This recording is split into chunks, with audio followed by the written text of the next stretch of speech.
خود خواهی گرگوزی چیشتی یه خوزی رود بیارم قربان دست دوت مگه هست یه پفک ران بیاری پفک؟ گیانم زان که یه دروزه پفک نخوردم سرباز بیباک ولی جناب سرم شوید دوگل پفک را تیره بیار ها پفک بیارم یا چیپس هم بیارم بیباک پفک چه جناب سرم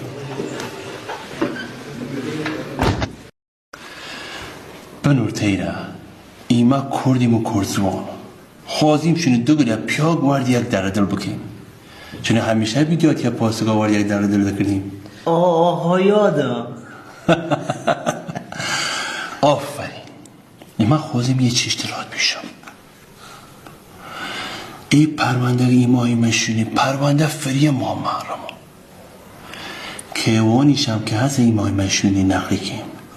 یه آیم خطرناک قاچاقچیه گا اگر وردی بوید تا هم شریک جرم سعودوی ها نه جناب سروان اشتباه که ایجورا کرینی فقیری گا از قاچاقی وینی من ناسمه پس ناسیده الان اکو الان هم مخفی های سیا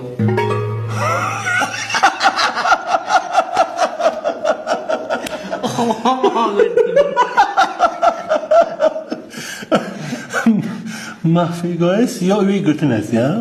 حالا ایوه خود این چپکه آدرسه دینی رامان بشی آدرسه رو نیتنم نه گریبوز تا پفکه بمند سرباز بی باک پفکه بیار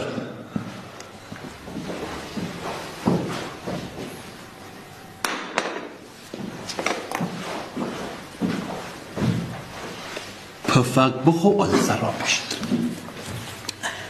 آدرسه هم خدمتت نیشی ماشینی در شهر 5 کیلومتر